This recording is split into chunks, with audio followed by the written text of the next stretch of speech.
I swear, man, when it rains, it pours. Just like 50 Cent said in his hit album, Get Rich or Die Trying.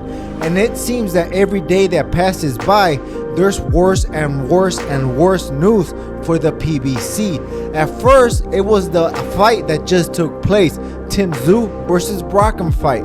Now that stadium, if you could even call that a stadium, was very tiny, very small. I see charity boxing events that had more people. There was probably like 50 people at the Brockham versus Tim Tszyu fight.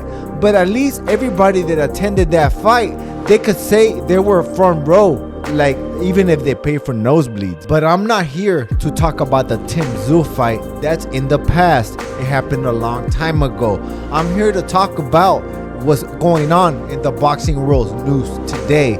Well, according to Michael Benson, in an article, Gervonta Tank Davis and the Lamont Roach fight is gonna be postponed or canceled, whatever you want to call it. And it's not gonna happen on December 14 anymore. It's gonna happen on the undercard of David Benavidez versus David Morrell fight. Man, everybody knows I always keep it consistent, and I was always riding for Tank Davis. Tank Davis is the face of boxing. Tank Davis is the cash cow. But how are you the cash cow and the face of boxing when you're on an undercard and you're sharing a pay-per-view event and a gate revenue event? And $35 million a fight, where is this money coming from? People said that Tank Davis signed a contract for 6 or 7 fights worth $240 million for all those fights. Now, where is this money coming from? There is also facts going around that Gervonta Tank Davis actually pulled out of the Lamont Roach fight because he did not like his guaranteed, which was only $3 million. Now, how are you the face of boxing if you're only getting paid $3 million guaranteed? And of course, there's gonna be back-end money. But that back-end money, you're gonna have to share it with David Benavidez, who is gonna be the main event. Is it because Lamont Roach is not a household name and that opponent is not that big, and David Benavidez and David Morrell is a bigger fight than your fight? And you know, you guys are splitting the pay-per-view event. Hopefully the arena is not big. I mean, it's not as small as a Tim Tszyu fight. And if these facts are true, how are you going to be a cash cow either? Because you're getting paid $3 million guaranteed, and Canelo Alvarez gets paid $30 to $40 million guaranteed. So that's a big difference. That's like 10 times the difference. So you're not as big as the cash cow that people say. You're not selling as much as people say, and you're actually needing a lot of help to get these numbers up and the pay-per-view numbers up.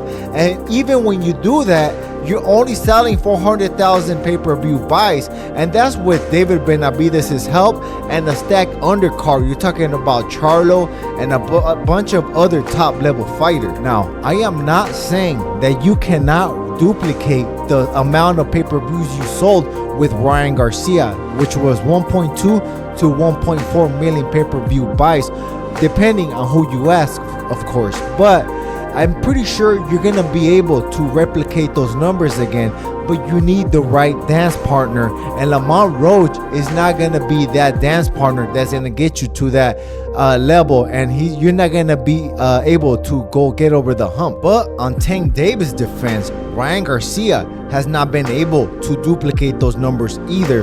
So they did need each other to get those numbers up to 1.2 to 1.4 million pay-per-view buys. But the thing is, when Ryan Garcia fought Devin Haney, he was not even promoting the fight. To me, he was demoting the fight, which means that you're not trying to sell. It means the opposite of promoting if you look it up on the dictionary.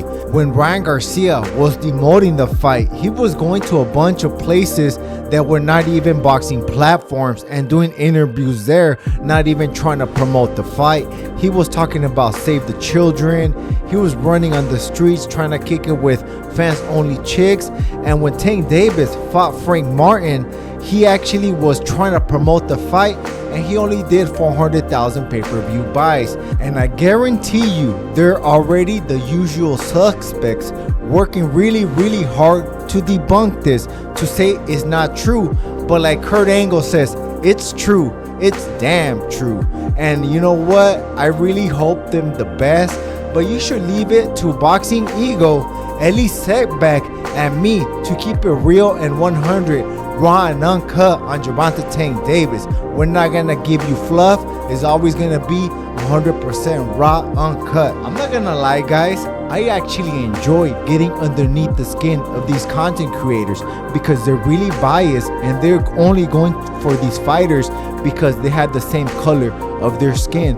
Now, me personally, I don't care. I'm not racist. I really don't care because these guys are dudes and they cannot really get underneath my skin, but I can get underneath their skin because they're fanboys and they are just fans of certain boxers. But I'm a fan of boxing in its entirety.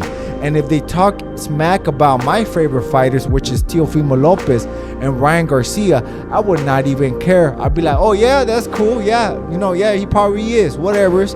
I really don't care because these guys are dudes. I'm not trying to kick it with them. But if it was Alicia Baumgarten and she was talking mad-ish about me, I would care because she's really hot as heck and I'm attracted to her. And if I meet her, I'll probably ask her out on a date. And that's just me. That's just my personality. Hey, call me. Nah, I just playing. She's gonna reject my butt. She ain't whatever. But hey, all right, guys. I ain't the biggest. I'm the freaking baddest.